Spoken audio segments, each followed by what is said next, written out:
자, 와이뉴스 오늘 중요한 얘기 갖고 오셨네요. 예, 국정원 특수활동비, 특활비 관련 이야기입니다. 예.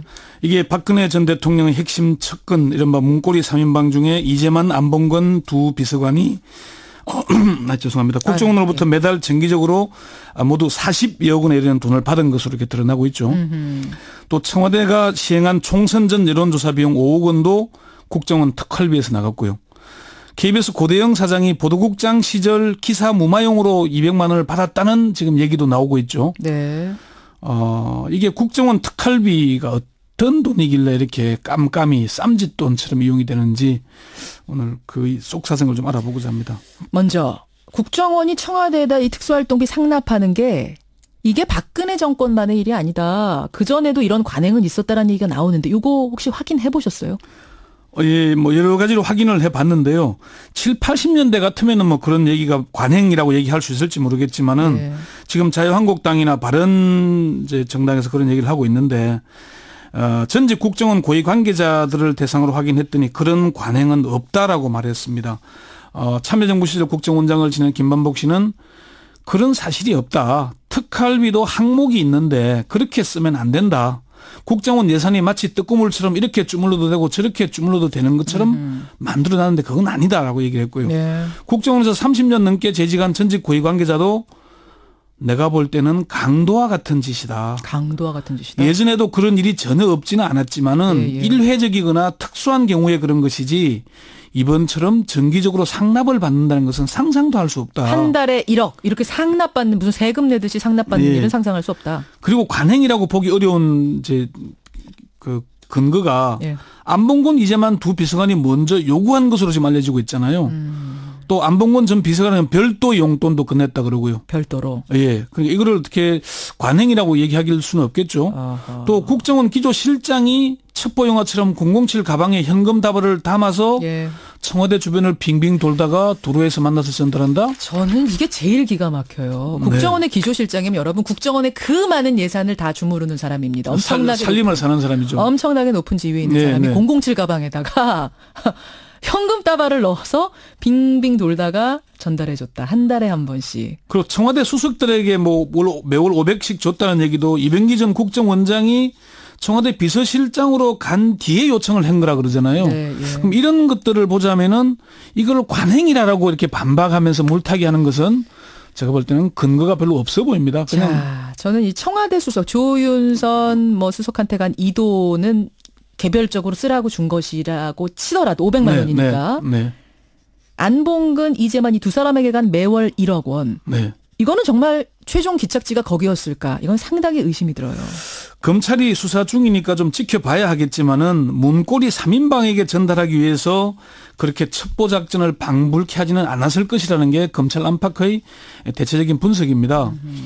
검찰 내부의 분석은 돈은 박 전 대통령을 위한 용도로 사용됐을 가능성이 높겠지만은 돈의 배달처는 최순실 씨일 가능성이 높다는 이런 분석이 나옵니다.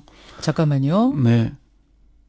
어제 조홍천 의원하고 제가 인터뷰했거든요. 네. 조홍천 의원은 이 박근혜 전 대통령을 보고 줬지 어떻게 이게 이재만 안봉근 두 사람을 보고 줬겠는가라는 취지의 말씀을 했습니다. 인터뷰를 했습니다. 네. 근데 지금 권영철 기자가 보기에는 결국 그 돈을 주무르고 쓴 사람은 뭘 박 전 대통령을 위해 쓴 거겠지만 최순실이었을 거다. 뭐 이거 제가 추측하는 건 아니고 검찰 핵심 관계자에게 검찰에서. 들어보니까 박 전 대통령은 돈이 필요 없는 사람이다. 이게 뭐 직접 무슨 뭐 시장을 보느냐 은행을 가냐 뭐 대금 결제를 하는 사람이 아니다. 자기를 위해서 돈을 집행해 주는 사람.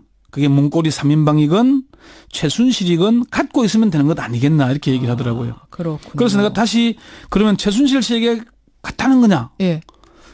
그렇게 볼 수밖에 없는 것 아니겠냐라는 얘기까지도 들었습니다. 검찰에서 거기까지 네. 확인이 됐군요. 관계자를 통해서. 네. 그래요. 그러니까 박 전 대통령한테 갔다는 거예요. 어쨌든. 그러니까 최종 목적지가 어디인지는 검찰 수사에서 밝혀질 거겠지만은 일단 검찰에서는 박 전 대통령에게 문고리 3인방 이재만 안봉근이 받아서 받아왔습니다라고 가방채 건네지는 않았더라도 최종 수수자로는 박 전 대통령이 분명하다고 보는 겁니다. 예. 그러니까 그 검찰 관계자들이 이제 그렇게 물어보면은 다들 부인하지는 않습니다. 다만 이제 이게 최순실 씨에게 갔더라도 네. 그 용처가 박 전 대통령 옷값이라거나 약값이라거나 사적인 진료비 등으로 사용됐다면은 그건 최종 목적지가 박 전 대통령이란 얘기가 되는 거죠. 그렇죠. 박 전 대통령 지갑으로 들어간 게 아니라 최순실 지갑으로 들어갔더라도. 그렇죠. 예, 박 전 대통령의 뭐 피부 미용을 위해 썼다거나 옷을 위해 썼다거나 이랬다면 그게 그거 아니냐. 미르 K 재단도 결국 공범이잖아요. 뇌물수수 공범으로 되어 있잖아요. 참 이 말 들으면서 여러분 기가 막힌 생각 드시죠. 국정원의 특활비 한 해에 한 4,900억 원 정도 되는데. 네, 뭐 5천억 가까이 됩니다. 그게 이렇게 권력자의 쌈짓돈처럼 사용돼도 되는 건가. 영수증 하나 없이. 이게 이제 그 정부 기관에서 국민의 세금인 예산을 사용할 때 아무렇게나 쓸 수 있도록 재량을 주거나 허술하게 관리되지 않습니다. 그렇지만 국정원만 유독 그런 의혹을 받는데 올해 국정원 특수활동비가 4,930억 원입니다. 예. 근데 상당 부분은 경직성 경비라고 합니다. 경직성 경비가 뭐예요? 여기 그 재량껏 융통성 있게 쓸 수 있는 돈이 아니고 목적이 항목이 다 정해져 있는 돈이라 그러고 그렇죠. 실제 제가 취재를 해보니까 그중 한 10% 정도 500억 원 남짓이 좀 이렇게 자유롭게 재량껏 쓸 수 있는 돈이다라고 얘기를 합니다. 그렇지만 이명박 국정원, 박근혜 국정원에서는 국정원 특활비가 극우단체 양성이나 또 청와대의 쌈짓돈, 심지어 선거 관련 여론조사에도 사용된 것으로 드러나면서 그렇죠. 이게 정말 예산 통제가 제대로 이루어지지 않고 있구나 하는 게 드러나고 있는 거죠. 요거는 이제 조사를 더 해봐야 나오겠지만 예. 안봉근 이재만 두 비서관이 2014년에 둘이 나란히 2015년, 15년 네. 강남에다가 집을 한 채씩 샀다는 거 아닙니까? 예. 비싼 아파트를 샀다는 거 아닙니까? 혹시 그러면 이 1억 원에서 일부가 그렇게 유용된 게 또 한 번 유용됐을 가능성. 요 얘기도 지금 나오고 있는데 어떻게 좀 취재해 보셨어요? 그게 직접적인 연관성이 있는지는 이제 현금이잖아요. 예. 현금이니까 뭐 이게 뭐 가령 앞에 얘기한 대로 최순실 씨에게 전달됐더라도 최순실 씨가 문고리 3인방에게 뭐 용돈으로 줬을 수도 있을 것이고 또 다른 의혹들도 많이 있습니다.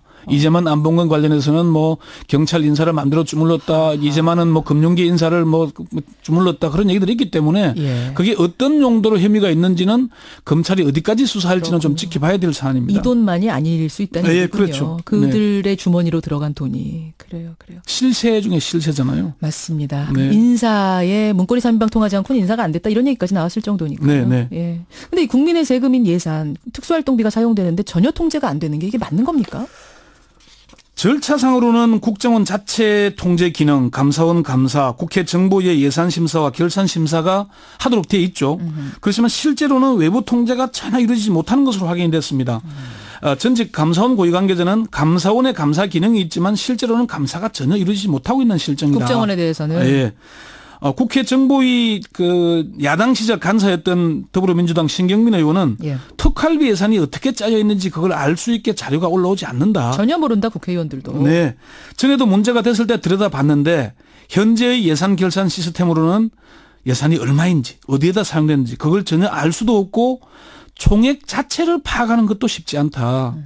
지금 공개된 특활비도 엄격하게 말하면 추산치다 이렇게 얘기할 정도입니다. 예.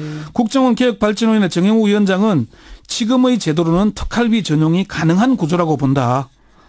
자관 국정원의 힘이 통제받지 않고 돈을 쓸 수 있는 데 있는 거 아니냐 그렇게 얘기를 하더라고요. 그 일각에서는 김만복 전 국정원장이 그 국정원 기조실장 지냈잖아요. 네. 그 시절에 청와대 상납을 부활했다 이런 주장도 나오던데. 일각에서 그런 주장을 하는 사람이 있습니다. 시크릿 파일 국정원의 저자인 김당시 전 오마이뉴스 기자고 지금 국민의당에 갔었는데 예. 이제 그 페이스북에 올린 글 중에 이런 표현이 있습니다. 김만복 원장은 기조실장 시절부터 오래된 관행이라며 청와대 지원을 부활해 정례화했다. 요 글이 있는데 김만복 원장에게 확인을 하니까 전혀 그런 사실이 없다. 단호하게 사실이 아니다. 때가 되면 조치를 취하겠다 이렇게 얘기를 했고요. 예. 이 글을 이제 조선일보가 다시 또 만물상 코너에서 보도를 하면서 계속 확산되고 있고 야당이 이런 주장을 하는데 근거가 있는 건 아닌 것 같고요. 어쨌건 국정원 예산을 제대로 통제하기 위해서는 외부 통제가 가능하도록 제도를 바꿔야 된다. 예산 전문가들이 틀을 다시 짜야 한다는 게 지금 대체적인 여론입니다. 여기까지 오늘의 Y뉴스 권영철 선임 기자 수고하셨습니다. 네.